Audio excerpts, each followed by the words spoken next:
Hi, my name is Nathan, and I'm going to try to do an instructional video on the SkysightDrones 450 quadcopter. Now, let's see how this works. Okay, yeah, we'll be okay. Anyway, there's a whole lot of information to go over. I'll try to keep it as fast as possible, but there's a lot of features. Anyway, the basics are it's a 450 size, it's spinning 1000 kV motors with 10-inch props, and a big 5800 milliamp battery. Now the system has GPS, which is really important. The GPS features keep it in check so that when you're flying it, instead of spending all of your trying to compensate and keep it in the sky, you basically just tell it where to go, and then if you let off the sticks, it will right itself and stop where it's at. That's hugely advantageous because you can just let off the sticks and it will stop where it's at. So here's kind of how it works on the radio. Your right stick is forward, makes it go forward. Left stick is backwards. To the right is tilt or roll. Here's your throttle. And if you go rudder left or right, that will pitch it this way or this way.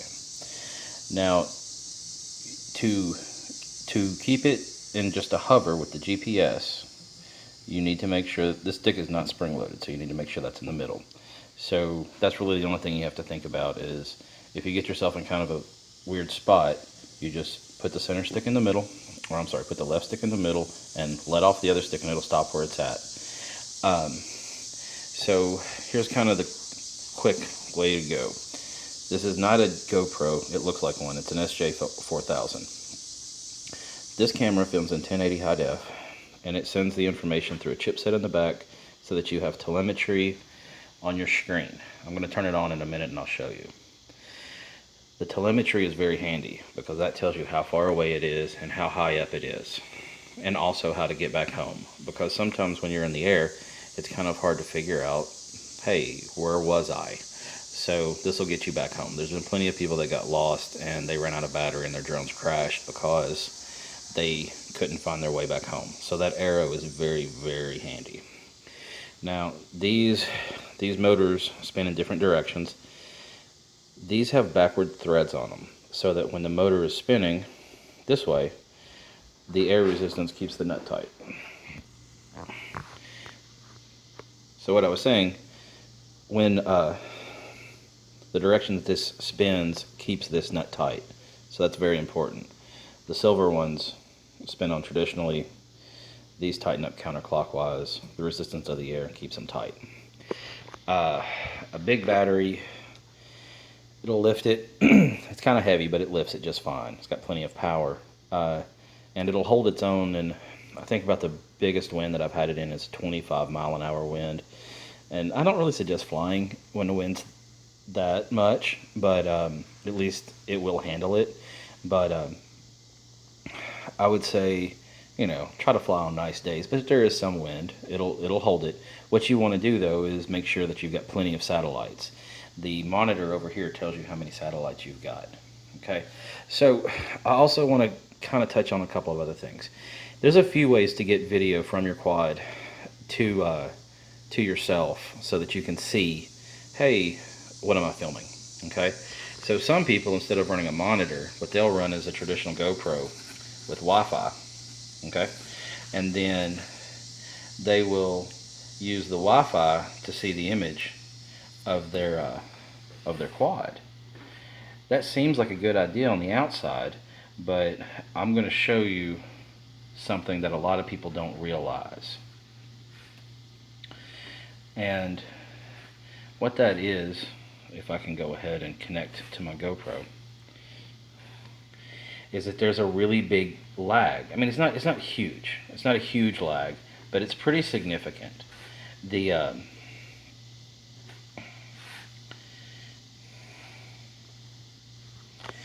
Turn my camera on. I wish that there wasn't, because this would be a cool way to do it. But there's two detriments to go in this direction. One is that you don't have telemetry. So it's not showing you what your video is. All right. I'm sorry, it's not showing you where you're at, how many satellites you're picking up, how to get back home. Uh, it will show you your image, but the biggest problem is this. Okay, watch what I do. I'm gonna put my hand in front of the camera.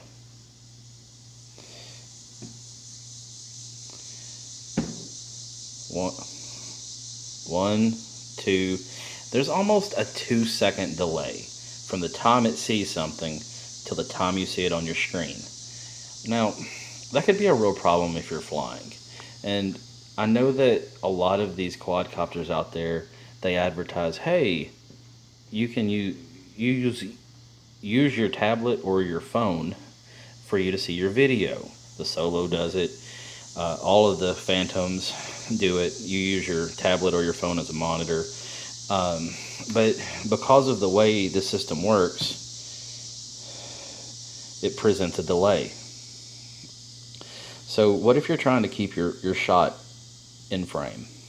Well, you never really know what it's doing because you're seeing something that happened 2 seconds ago. So what I've opted to do is go with the monitor. The monitor gives you real-time video. So, you can always adjust where your copter's at and the pitch of your camera to keep your shot in focus, and that's hugely advantageous. So what I'm going to do is I'm going to cut to with the monitor on and show you kind of how it works with the monitor in just 1 second.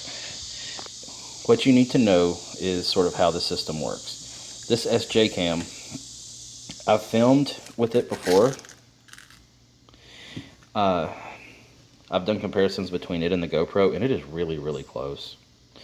It's close enough that it's hard to go ahead and go with the GoPro when this SJ Cam does so good. So I'm going to turn it on. The way that you make the camera work with the system is that, and you're probably not going to see it. It's probably just going to come up as a bright flash on the screen, but I can see it. Is you go to menu, and the menu's got 8 pages. Down here in the bottom it says 1 of 8. So I'm going to go up. I'm on 7 of 8, and I'm going to go to 6 of 8. And 6 of 8 says TV mode. So I hit the OK button at the top, and I turn. I know you can't see it. Just trust me. I turn the TV mode on. Okay. Now its video is going to be going out of this jack. Another plus with the SJ Cam is it does give you that LCD display. So you can literally watch the video that you just recorded on that display. And that is super handy. Or just take the camera off and use it as an action cam for any other things that you want to do. I filmed a house for a real estate agent, and I just took this camera inside the house and took pictures of the house as well. So I'm going to turn the system on and show you how it works. Okay, I'm back. Now I've turned the system on. The camera is now feeding video to the monitor. Now I want to show you something. I'm going to adjust this dial right here. This dial is my pitch control, so it makes the camera go up and down. Down, up, down, up. Now this is all real time, so I'm going to put my hand in front of the camera right now. Up, in, up, in. So you see how much faster that is? That's real-time video. I mean, as opposed to waiting 2 seconds for when you put something in front of the camera, it's showing up on the screen. Also, this is what I was talking about our telemetry. If you look up here, you see that there's an arrow. When that arrow is straight up, that's how you get back home. Right here is how many satellites we're picking up. Right now we're picking up 5, but I'm in my garage and there's a floor above me. Generally, I don't fly unless I see 6. Right here is my battery voltage. I watch that, and when it starts getting around like 10.5, 10.4, I'm coming back home. This is the mode. Stabilized mode is how you start the quad. It's how you, arm it. If I move this dial right here, then I can move it and it goes to position hold. Position hold is where when you let off the sticks, it will keep itself in check. I always fly in position hold. and then all the way around is circle. That's where it flies in a 100-foot radius circle. So you can get those shots where you're kind of spinning around something, and the nose points towards the center. So it's actually flying sideways with the nose pointed towards center. So I'm going to go back to position hold, and then back to stabilize. Also up here, okay, when you start it, these will zero out. They're just giving us just generic values right now, but they'll zero out later. What that's telling you is that the top one is how far away you are from where you started, and the one in the middle is how high, I'm sorry, the top one is how many feet up you are, I believe, and the one below that is how far away you are from where you started. So, you know, you could be 200 feet up and 100 feet away, you know, and you can use those values to determine, hey, where am I at? And then the 0 mh, that's how many miles per hour you're flying, and then the zeros right here, those are your timer, so you know, hey, how long have I been flying for? Total flight time on it is around 15 minutes, okay? Now it has a built-in fail-safe, so when you start getting around, I don't know, 12 and a half, 13 minutes, it's going to initiate a return to launch. That's one of the fail-safes it's got, so that you don't, excuse me, so that you don't run out of battery. When its battery starts getting low, it's going to come back home, and when it comes back home, it'll land itself. And fail-safes are hugely important. In the old days, I had to just turn a timer on my phone, and at 10 minutes, I would start flying back home. Now I don't have to worry about it. If I'm starting to get like 11 or 12 minutes in, then I aim back at the house, you know. The only thing that you have to keep in mind is you don't really want to be 600 feet up and 1,000 feet away 13 minutes in, because you have roughly 2 more minutes of flight time before it's dead.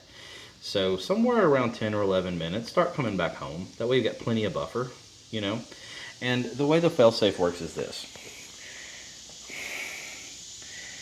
When the battery gets low, around 13 minutes, it initiates a return to launch. Also, you have a beeper. This is your secondary fail-safe. If your beeper starts going off, you have roughly 1.5 minutes of flight. So if it's in visual range and that beeper is going off, don't even let it come back to you. Go ahead and land, because your battery is getting really low. But you should be okay if you just follow the generic rule of around, you know, somewhere between 10 and 12 minutes, or somewhere around 11 minutes, really start trying to get back to the house or to your landing spot. You know, and try not to be super high. You want to be a couple of feet off the ground, coming back home around 11 minutes in. That way you've got plenty of time, because it's set sort of conservative, for it to come home and land itself and everything's okay. So another fail-safe is if it flies outside of range. That was a big issue too, because plenty of people have flown too far away from themselves, you know. You can run 1,300 feet away and still have video, but you know, if you fly behind a tree or something at that kind of range, you could lose signal from your radio, and that could be problematic. So what this does is, if the radio signal gets low and drops out, it will initiate a return to launch. If it's below 90 feet, it will rise itself up to 90 feet so that it can clear the trees, and then it will come back home and it will land. And that's all automated, so you don't have to worry about that. That way you have your distance covered and you have your battery covered. Now, another nice thing on this one is it has the gimbal on the camera. So if you're watching this, when the gimbal keeps it straight. See that? So that way you can have nice stabilized video when you're flying, and that's really what gives it that nice professional look. Because there's plenty of quadcopters out there, and it gets complicated. It gets real complicated.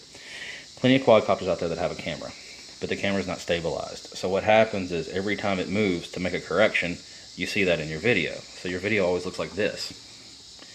And that's horrible. You know, we want nice, clean video that if somebody sees it, they're like, wow, that looks fantastic. That's what we're looking for. So this gimbal does that.